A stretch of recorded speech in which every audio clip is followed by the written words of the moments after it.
इस वीडियो में दोस्तों हम बात करेंगे थर्ड ग्रेड शिक्षक भर्ती की, इसके अलावा अन्य भर्तियों के बारे में बात करेंगे। सबसे पहले दोस्तों यहाँ पर देखिए, आज 18 जुलाई 2024 विधानसभा से बड़ी न्यूज़ आ रही है, निकल के सामने आ रही है। यहाँ पर आप देख सकते हैं थर्ड ग्रेड को लेकर विधानसभा की कार्रवाई। थर्ड ग्रेड श्रेणी तबादलों का इंतजार कर रहे हैं शिक्षकों को एक बार फिर होना पड़ेगा निराश। सरकार ने विधानसभा में स्थानांतरण के सवाल पर कहा।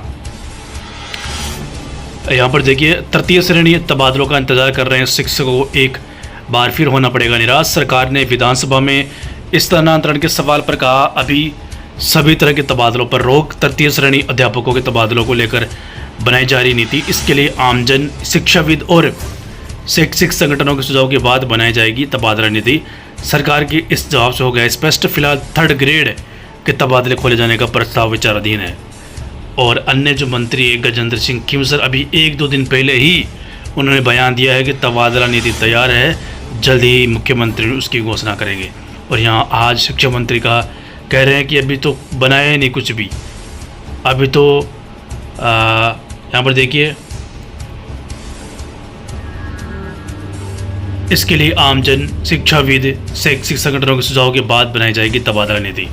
यानी अभी तक काम ही शुरू नहीं हुआ, लेकिन हो सकता है यहाँ पर सिर्फ थर्ड ग्रेड की बात हो रही है, बाकी की तबादला नीति तैयार हो चुकी हो, ऐसा भी हो सकता है।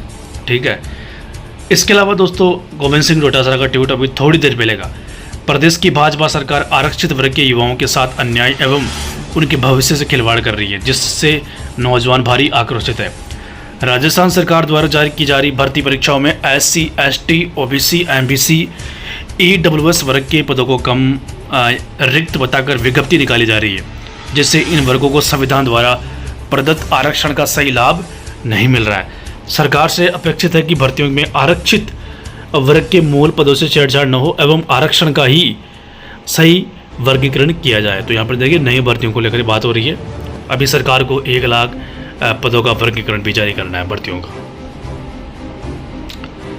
रेट नकल का इनामी बदमाश गिरफ्तार, ये भी बड़ी न्यूज़ निकल के सामने आ रही है। इसके अलावा मुख्य सभाकर ने भी बयान दिया, विधानसभा में 1 लाख नौकरी की घोषणा कर दी, लेकिन वर्गीकरण क्यों नहीं बताया, वर्गीकरण भी जारी करो। शिक्षा मंत्री ने ट्वीट किया था जब बजट पास हुआ था नई भर्तियों को लेकर, तो वहाँ पर काफ़ी उनके विरोध में कमेंट आए, उसके बाद ट्वीट उन्होंने डिलीट कर दिया। ये मुद्दा भी हाईलाइट रहा विधानसभा में। इसके अलावा दोस्तों, जो मेन टॉपिक पर आज का वीडियो, ये न्यूज़ आप देखिए एक, ठीक है। और इसमें दोस्तों बड़ी बात क्या निकल के सामने आ रही है, कल प्री DLED का परिणाम शिक्षा मंत्री ने जारी किया था, जहां पर जो टॉप 3 स्टूडेंट रहे उनमें से एक के स्टूडेंट का बयान सामने आ रहा है। शिक्षा मंत्री ने बात भी की है, उसके बाद उनका बयान सामने आ रहा है कि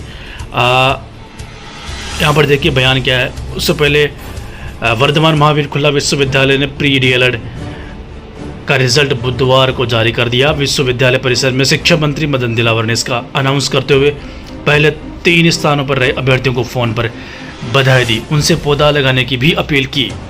और सबसे ज़्यादा आवेदन OBC नॉन क्रिमिनल वर्ग में।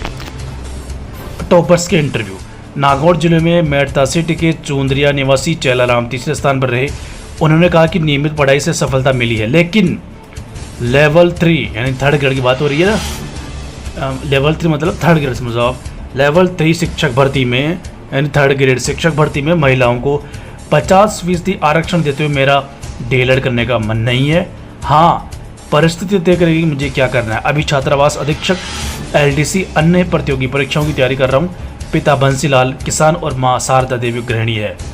तो यहाँ पर देखिए दोस्तों, बड़ी बात, जो BSTC के विद्यार्थी है, जो टॉप 3 है, जो टॉप 3 में शामिल है, उनका ये बयान बड़ा सवाल खड़ा करता है। मुख्यमंत्री का जो 50% आरक्षण वाला जो बयान है, उस पर इन्होंने क्या कहा। और टॉप 3 में ये आए हैं, लेकिन उसको जो मन में डर है वो ये कि BSTC करने के बाद भी सफलता नहीं मिल रही है, सरकार मौका नहीं दे रही है, तो फिर क्या फ़ायदा आगे बढ़ने का। ये बात इन्होंने कही है। एक तरह मान के चलो शिक्षा मंत्री को ही इन्होंने ये बात कह दी है, शिक्षा मंत्री ने भी इनसे बात करी थी। ठीक है, तो 50% आपको पता है ये आरक्षण सरकार दे रही है, किसमें?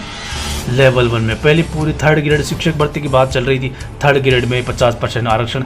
बाद में विवाद बढ़ा तो मुख्यमंत्री ने बयान दिया, शिक्षा मंत्री ने बयान दिया कि हम सिर्फ L1 प्राथमिक स्कूलों में 50% दे रहे हैं। लेकिन ये भी लगातार मामला इसका जो विरोध कर रहे हैं विद्यार्थी, लगातार आज की तारीख में विरोध कर रहे हैं। तो मुख्यमंत्री और शिक्षा मंत्री ने बयान दिया फिर 50% आरक्षण L1 में। इसका मतलब क्या हुआ? BSTC के विद्यार्थियों की जो पुरुष विद्यार्थी है उनको नुकसान होगा, ये तो कन्फर्म है, क्योंकि सारी कैटेगरी काट पीट के 50%। अगर जैसे अगर अपन मान लेते हैं नई रीट विज्ञप्ति की बात करें, 50,000 पदों अगर होती है तो उसमें ज़्यादा तो BSTC के ही पद होंगे।